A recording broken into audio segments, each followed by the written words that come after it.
بسم اللہ الرحمن الرحیم۔ السلام علیکم ناظرین، میں ہوں اصغر علی مان۔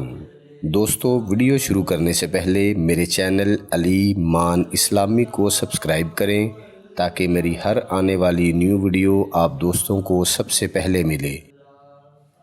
ایک بادشاہ نے اپنے 3 وزیروں کو بلایا اور ان کو 3 بوریاں دے کر کہا کہ میرے لیے اس میں پھل بھر کر لاؤ۔ تینوں وزیر بادشاہ کے حکم کے مطابق بوریاں لے کر چلے گئے۔ ایک وزیر نے سوچا کہ بوری پھل سے بھر کر لانا بہت مشکل اور محنت طلب کام ہے۔ ویسے بھی بادشاہ نے بوری کو کھول کر تو نہیں دیکھنا، لہٰذا وہ بوری میں گھاس پھوس ہی بھر کر لے آیا۔ دوسرا وزیر پہلے سے تھوڑا سیانا نکلا، اس نے بھی ویسا ہی سوچا کہ بادشاہ بوری کھول کر نہیں دیکھے گا، مگر پھر بھی اس کو کہیں قریب ہی سے گلے سڑے پھل مل گئے۔ اس نے انہی پھلوں سے بوری کو بھر لیا۔ تیسرا وزیر عقل مند تو نہیں تھا، البتہ وہ بادشاہ کے حکم کو توجہ سے سن کر اس پر عمل کرنے کا شروع ہی سے پابند تھا۔ اس نے بہترین اور معیاری پھلوں کا انتخاب کیا اور بہت محنت سے اس نے پھل چنے۔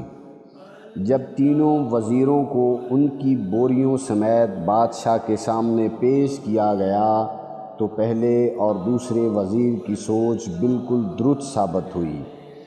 بادشاہ نے واقعی بوری کھول کر نہیں دیکھا اور حکم دے دیا کہ ان تینوں کو ان کی بوریوں سمیت 10 دن کے لیے قید خانے میں ڈال دو اور ان کو کھانے میں کچھ نہ دیا جائے، کیونکہ تینوں کے پاس ایک ایک بوری پھلوں کی ہے، اس میں سے ہی کھائیں گے۔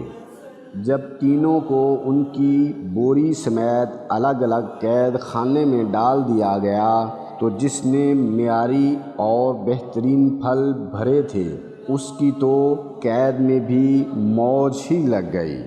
صاف ستھرے نئے پھل اس کو روزانہ کھانے کو ملتے اور اس کی رنگت سرخ اور سفید ہو گئی، اور جس نے گلے سڑے پھل سے بوری بھری تھی اس کا 3-4 دن ہی گزارا ہوا، لیکن وہ بیمار پڑ گیا، اور جس نے گھاس پھوس سے بوری بھری تھی وہ 2.5-3 ہی دن میں بھوکا نڈال ہو کر مر گیا۔ یہ دلچسپ کہانی مجھے ایک دعوت فکر دیتی ہے کہ قبر وہ قید خانہ ہے جس میں ہم نے اپنے اعمال کے ساتھ جانا ہے، لہٰذا ان 3 وزیروں کی بوریوں پر غور ضرور فرمائیں، ساتھ اپنی بوری بھی تیار کر لیں جو آپ کے کام آئے گی۔ نیک بات کو آگے پھیلانا صدقہ جاریہ ہے۔